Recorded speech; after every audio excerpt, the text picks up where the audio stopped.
भारतानं 7 मेला ऑपरेशन सिंदूर राबवत पहलगाम दहशतवादी हल्ल्याचा बदला घेतला, प्रतिशोध घेतला। पाकिस्तानमधील 9 दहशतवादी तळ हवाई हल्ले करत भारतानं उद्ध्वस्त केले। या ऑपरेशनचं वैशिष्ट्य म्हणजे भारतानं पाकिस्तानच्या चीनी बनावटीच्या हवाई संरक्षण यंत्रणेला अवघ्या 23 मिनिटात जाम करून टाकलं। यानंतर हवाई दलानं अचूक लक्ष्यभेद करून ऑपरेशन सिंदूर यशस्वीरित्या पूर्णही केलं। ऑपरेशन सिंदूरनं पाकचं चीनी आणि तुर्की बनावटीचं तंत्रज्ञान कसं फेल गेलं हे दाखवून दिलंय। यामध्ये चीनी बनावटीचं PL-15 क्षेपणास्त्र, तुर्की बनावटीचं यिहाव लांब पल्ल्याचं रॉकेट, क्वाडकॉप्टर आणि व्यावसायिक ड्रोन या सगळ्यांचा समावेश आहे। पाकिस्तानचे अत्याधुनिक शस्त्रास्त्र ज्याचा वापर करूनही तो भारताचा हल्ला रोखू शकला नाही। भारतानं आपण तंत्रज्ञानामध्ये कसे सर्वश्रेष्ठ आहोत हेच जगाला दाखवून दिलं नाही।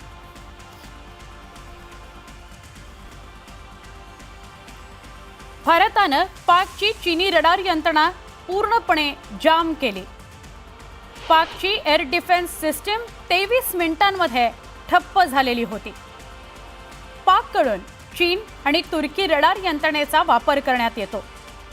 चीनी आणि तुर्कीचं तंत्रज्ञान भारतीय तंत्रज्ञानापुढे फिकं पडलं, फेल गेलं। भारतीय सैन्यानं पाकची रडार यंत्रणा ठप्प केली। पाकिस्तानची एअर डिफेन्स सिस्टम उद्ध्वस्त केली। चीनी HQ-9 डिफेन्स सिस्टमवर भारताची S-400 डिफेन्स सिस्टम भारी पडली। चीनी बनावटीचं PL-15 क्षेपणास्त्र, तुर्की बनावटीचं यिहाव लांब पल्ल्याचं रॉकेट, क्वाडकॉप्टर, व्यावसायिक ड्रोन हे सगळंच्या सगळं फेल गेलं।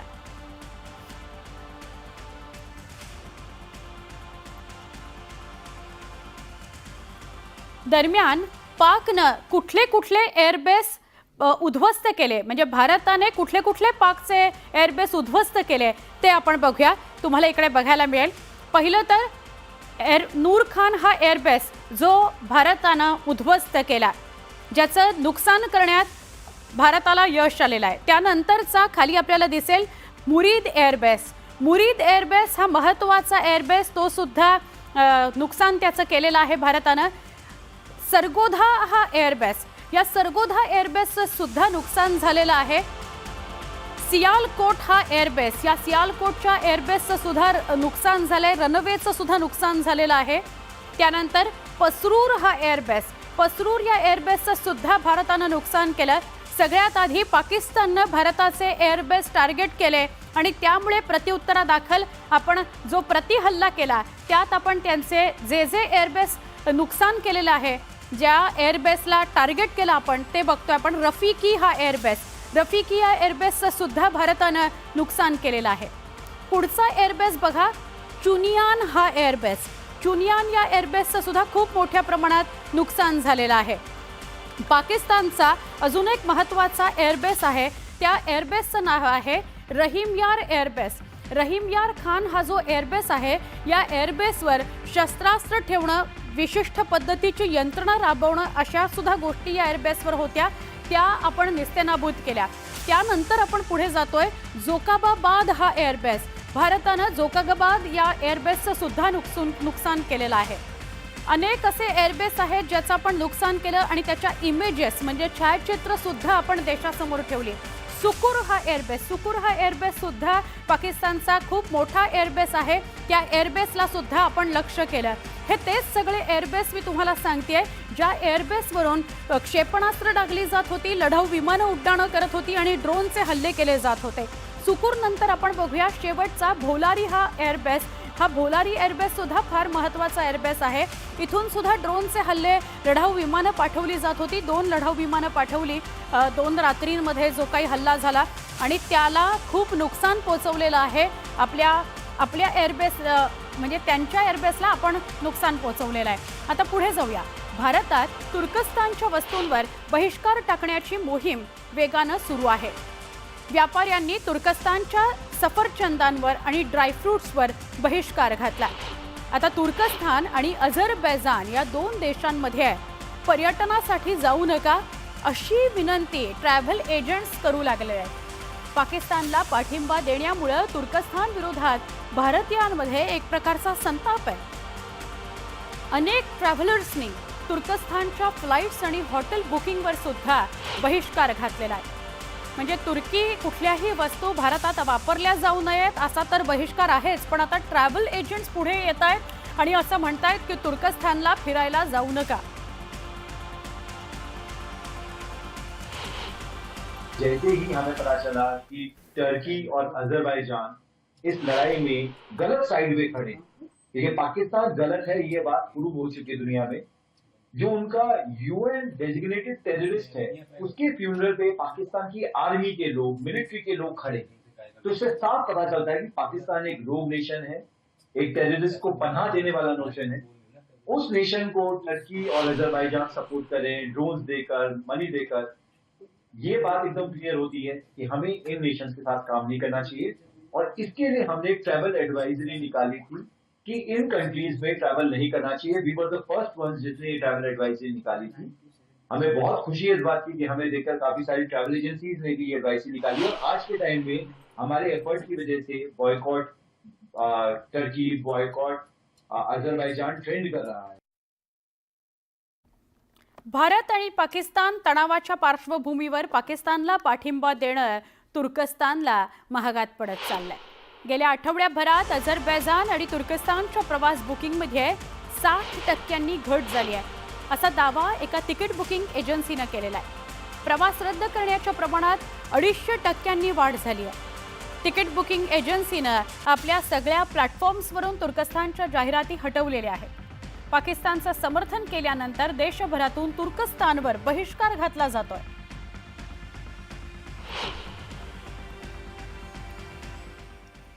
तुर्कस्तानच्या सफरचंद असतील किंवा ड्रायफ्रुट्स असतील याच्यावर बहिष्कार टाकणाऱ्या पुण्यातल्या काही व्यापाऱ्यांना पाकिस्तानमधून धमकीचे कॉल आल्याची माहिती मिळते। यानंतर पुण्यातील व्यापारी आक्रमकच झाले। सफरचंद ड्रायफ्रुट्स व्यापारी जे आहेत ते तुर्कीचे सफरचंद रस्त्यावर फेकत आंदोलन करताना दिसले होते। पाकिस्तानातून त्यांना धमकीचे फोन आल्यावर व्यापारी आक्रमक झाले आणि ते पोलीस आयुक्तांना भेटून त्यांच्याकडे या सगळ्या संदर्भातली माहिती देणार आहेत, तक्रार करणार आहेत असं कळतंय।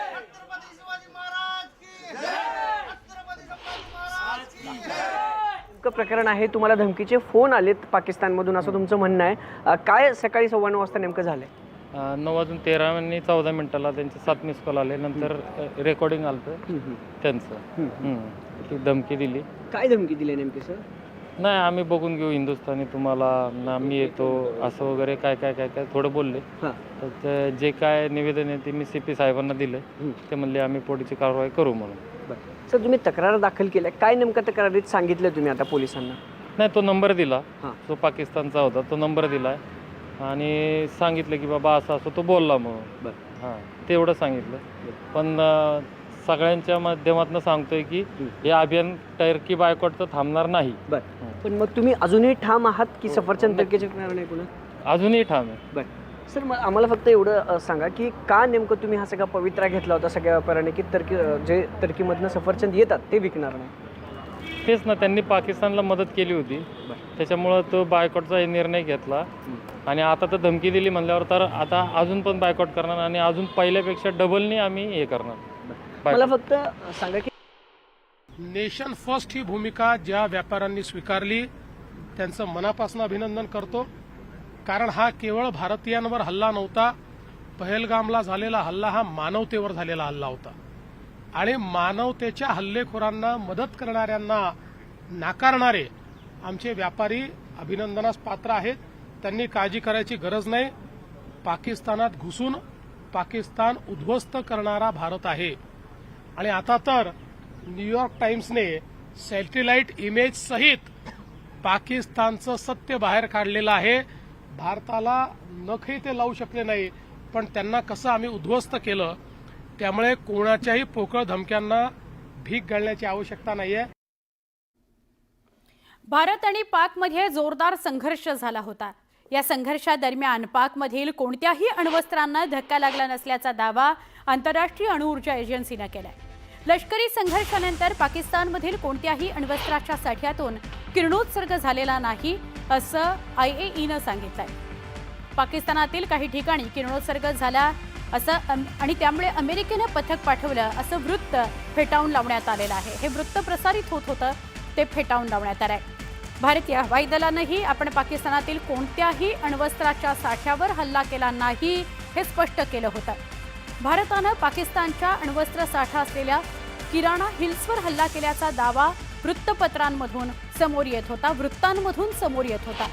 पाकिस्तानच्या न्यूक्लिअर स्टोरेज सेंटरवरही भारतानं हल्ला केलाय का, सरगोदामधील अण्वस्त्र साठ्यांवर भारतानं हल्ला केलाय का, अशा चर्चा वृत्तांमधून येत होत्या. किराणा हिल्स इथं पाकिस्तानचा अण्वस्त्र साठ्याचा तळ आहे हे आम्हाला माहीत नव्हतं, पण आम्ही अशा कुठल्याही ठिकाणी हल्ला केलेला नाही असं एअर मार्शल AK भारती यांनी पत्रकार परिषदेत सांगितलं.